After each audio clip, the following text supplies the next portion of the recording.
తెలంగాణలో రాజకీయ రగడకు కారణమైన బీసీ కోటా ఫైట్ సుప్రీంకోర్టుకు చేరడంతో సర్వత్రా ఉత్కంఠ నెలకొంది. రాజన్న సిరిసిల్ల జిల్లా గంభీరావుపేట మండలం కొత్తపల్లికి చెందిన వంగ గోపాల్ రెడ్డి వేసిన పిటిషన్ను ఇవాళ సుప్రీంకోర్టు విచారణకు చేపట్టనుంది. దీంతో ఏం జరుగుతుందనేది ఆసక్తిగా మారింది. స్థానిక సంస్థల ఎన్నికల్లో బీసీలకు 42% రిజర్వేషన్లు కల్పిస్తూ ప్రభుత్వం జారీ చేసిన జీవో 9ని గోపాల్ రెడ్డి సవాల్ చేశారు.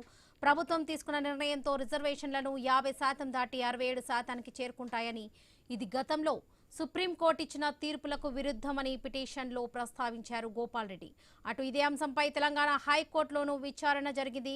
హైకోర్టులో విచారణ ఈ నెల 8కి వాయిదా పడింది. దానికంటే ముందు బీసీ కోటా వివాదం సుప్రీంకోర్టు చేరడంతో అందరి దృష్టి ఢిల్లీపై పడింది. స్థానిక ఎన్నికలకు ఇప్పటికే షెడ్యూల్ విడుదలైంది. ఈ నెల 9 నుంచి వరుసగా నోటిఫికేషన్లు జారీ అవుతాయి.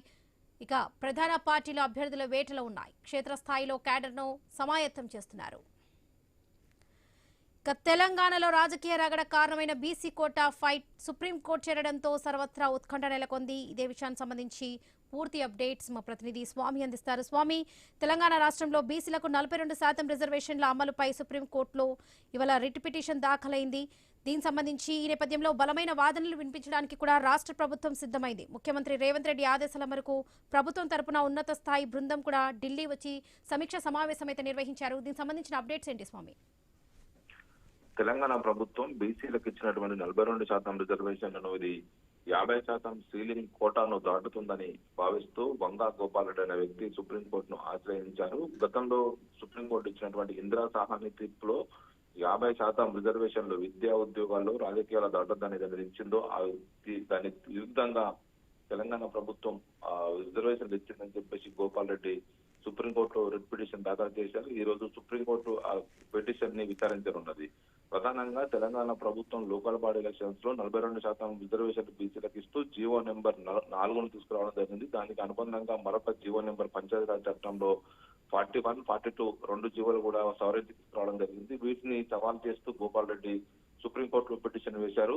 ఇప్పటికే తెలంగాణ ఎలక్షన్ కమిషన్ బీసీలకు రిజర్వేషన్ రాష్ట్ర ప్రభుత్వం ఇచ్చిన దానికి అనుబంధంగానే లోకల్ బాడీ ఎలక్షన్స్ లో 42% రిజర్వేషన్ అవకాశాన్ని కల్పిస్తూ ఒకవైపు వివిధ రకాల రిజర్వేషన్ కేటాయిస్తూ ఎన్నికల షెడ్యూల్ ని ప్రకటించింది. ఈ నెల 9వ తేదీ నుంచి వరుసగా ఎలక్షన్ నోటిఫికేషన్ రానున్నాయి. అందరూ కూడా జెడ్పీటీసీ, ఎంపీటీసీ ఎలక్షన్ సంబంధించినటువంటి నామినేషన్ వేయడానికి సిద్ధమవుతున్నారు. ఇలాంటి తరుణంలో ఈ రిజర్వేషన్ విషయం కోర్టులో నిలుస్తుందా లేదా అన్నది కూడా అందరికీ ఉత్కంఠంగా మారింది. దీంతో సుప్రీంకోర్టు ఎలాంటి ఇప్పుడు నిర్ణయం తీసుకుంటుందని చెప్పేసి కూడా అందరూ కూడా ఒకవైపు పోటీ చేస్తున్న అభ్యర్థులంతా కూడా ఆందోళనలో ఉన్నారు. చాలా మంది రిజర్వేషన్ ని అనుకూలంగా ఉన్న వాళ్ళు దీన్ని నిలపాలని చెప్పేసి, ఒకవైపు రిజర్వేషన్ ని వ్యతిరేకిస్తున్న వారు దీన్ని రద్దు చేయాలని చెప్పేసి ఒకవైపు కోరుతున్న పరిస్థితుల్లో తెలంగాణ ప్రభుత్వం దీన్ని ప్రతిష్టాత్మకంగా తీసుకుంది. నిన్న ముఖ్యమంత్రి రేవంత్ రెడ్డి, డిప్యూటీ సీఎం బట్టి Vikramarka, BC welfare minister Ponnam Prabhakar, Vakati Srihari, మిగతా వారంతా కూడా ఏఐసీసీ రాష్ట్ర వ్యవహారాల ఇన్ఛార్జ్ మీనాక్షి నటరాజన్తో సమావేశమయ్యారు. ఆ తర్వాత ప్రభుత్వం తరపున బలమైన వాదనలు వినిపించాలని చెప్పేసి హుటాహుటిన ఢిల్లీకి వెళ్లినటువంటి డిప్యూటీ సీఎం బట్టి విక్రమార్క, ఇటు పొన్నం ప్రభాకర్లు తెలంగాణ తరపున వైపు అభిషేక్ సింగ్ మన్వి, సిద్ధార్థ దవే ద్వారా వాదనలు వినిపించాలని చెప్పేసి నిర్ణయించుకున్నారు.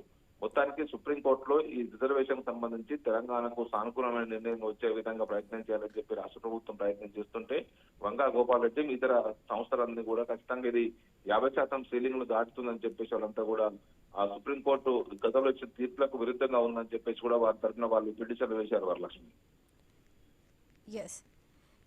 రాష్ట్ర ప్రభుత్వం చేపట్టిన చర్యలు, సాక్ష్యాలు, సర్వే వివరాలు, చట్టపరమైన అంశాలపై కూడా చర్చించే అవకాశం ఉన్నట్లుగా తెలుస్తుంది స్వామి. దీనికి సంబంధించిన అప్డేట్స్ ఏంటి?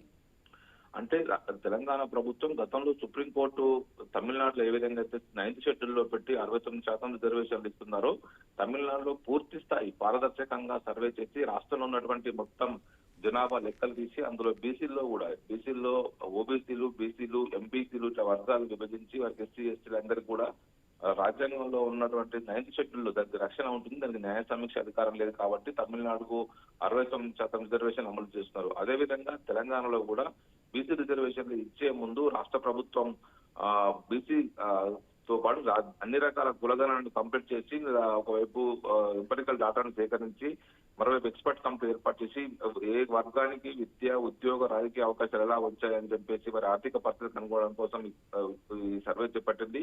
ప్రత్యేకమైనటువంటి కమిషన్ భూసాని వెంకటేశ్వర కమిషన్ వేసి బీసీలకు సంబంధించిన కాబట్టి మిగతా కులగణన కంప్లీట్ చేసి ట్రిపుల్ టెస్ట్ ఏదైతే సుప్రీంకోర్టు గతంలో చెప్పిందో ఆ ట్రిపుల్ టెస్ట్ పాస్ అయ్యే విధంగా అన్ని రకాల చర్యలు తీసుకున్న తర్వాతనే ముందుకు పోయామని చెప్పేసి తెలంగాణ ప్రభుత్వం సుప్రీంకోర్టులో వాదనలు వినిపించే అవకాశం కనబడుతుంది. మరోవైపు రాజ్యాంగంలో ఒకవైపు గతంలో మహారాష్ట్రలో కావచ్చు, బీహార్ లో కావచ్చు, ఇతర రాష్ట్రాల్లో దీనికి సంబంధించినటువంటి రిజర్వేషన్ల విషయంలో 50% కోటా దాటితే ఇదే సుప్రీంకోర్టు అక్కడ ఉన్నటువంటి రాష్ట్రాల ఎన్నికలకు సంబంధించి జరిగిన ఎన్నికలను రద్దు చేసింది. ఆ తదుపరి జరగాల్సినటువంటి ఎన్నికలకు సంబంధించిన విషయంలో స్టే ఇచ్చింది. దీంతో ఆయా రాష్ట్రాల్లో రిజర్వేషన్ అమలు కాకుండానే ఆగిపోయినటువంటి పరిస్థితి తలెత్తింది.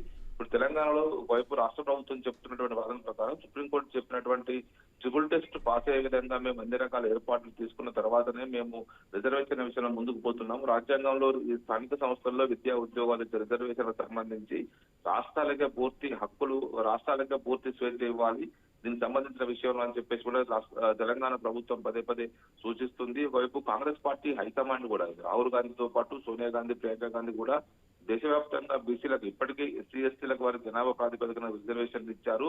ఒకవైపు ఓసీలకు ఈడబ్ల్యూఎస్ రిజర్వేషన్లు ఇచ్చారు కాబట్టి ఇక మిగిలింది బీసీలే కాబట్టి బీసీలకు వారి జనాభా ప్రాతిపదికన వారికి రిజర్వేషన్ ఇస్తే వచ్చే నష్టమేం లేదు, ఎవరికి ఎంతో వారికి అంత వాటా అనే సిద్ధాంతాన్ని పదే పదే కాంగ్రెస్ పార్టీ అధిష్టానం ప్రస్తావిస్తుంది కాబట్టి అందుకు అనుగుణంగానే తెలంగాణలో ఉన్నటువంటి కాంగ్రెస్ ప్రభుత్వం ద్వారా వారికి అనుకున్నటువంటి విషయాల్ని ఒకవైపు ఇక్కడ అమలు చేయడం కోసం కాంగ్రెస్ పార్టీ అధిష్టానం ప్రయత్నం చేస్తుంది. గతంలో వివిధ రాష్ట్రాల్లో మధ్యప్రదేశ్ లో కావచ్చు, మహారాష్ట్రలో జరిగినటువంటి పరిణామాలు, బీహార్ లో జరిగిన పరిణామాల్ని గుర్తు చేస్తూ ఉన్నారు. ఇందుకు అనుగుణంగా తెలంగాణలో కూడా ఈ ట్రిపుల్ టెస్ట్ పాస్ అయ్యే విధంగా జనాభా లెక్కలు వైపు అన్ని రకాల ఎంపరికల్ డాటాలు సేకరించారు, ఎక్స్పర్ట్ కమిటీ వేశారు కాబట్టి ఇది చట్టం ముందు నిలబడే విధంగా ప్రయత్నం చేస్తామని చెప్పేసి రాష్ట్ర ప్రభుత్వం అంటుంది. గతంలో కామారెడ్డి డిప్యుటేషన్ లో బీసీలకు రిజర్వేషన్ ఇస్తామని చెప్పేసి ఏదైతే కాంగ్రెస్ పార్టీ హామీ ఇచ్చిందో ఆ హామీ నిలబెట్టుకోవడం కోసం ప్రయత్నం చేస్తున్నారు. ఇప్పటికే విద్యా ఉద్యోగాల్లో 42%, అదేవిధంగా ఇటు రాజకీయ రిజర్వేషన్లు 42% లోకల్ బాడీలు ఇచ్చేది, rural local bodies, urban local bodies ఇచ్చే వాటికి సంబంధించిన విషయంలో చట్టాలు చేసినప్పటికీ కూడా అవి గవర్నర్ నుంచి రాష్ట్రపతి వద్దకు వెళ్ళి అక్కడ పెండింగ్ లో ఉన్నాయి, అవి అమలుకు నోచుకోలేదు. ఆ వచ్చే లోపు లేట్ అవుతుందని చెప్పేసి రాష్ట్ర ప్రభుత్వం జీవో నెంబర్ 9 ఇచ్చి ఎలక్షన్స్ పోతుంది. దీన్ని సవాల్ చేస్తే ఇప్పుడు వంగా గోపాల్ రెడ్డి సుప్రీంకోర్టును ఆశ్రయించారు. రాష్ట్రంలో పుట్టంగారి మాధవ్ రెడ్డి తెలంగాణ రెడ్డి జాగృతి ద్వారా ఆయనే రాష్ట్ర హైకోర్టును ఆశ్రయించారు. హైకోర్టు దీన్ని రీసెంట్ గానే జస్టిస్ విజయసేన్ రెడ్డి, జస్టిస్ అరవింద్ కుమార్ వైపు దీన్ని విచారించి ఈ నెల 8వ తేదీన తదుపరి విచారణకు వాయిదా వేశారు.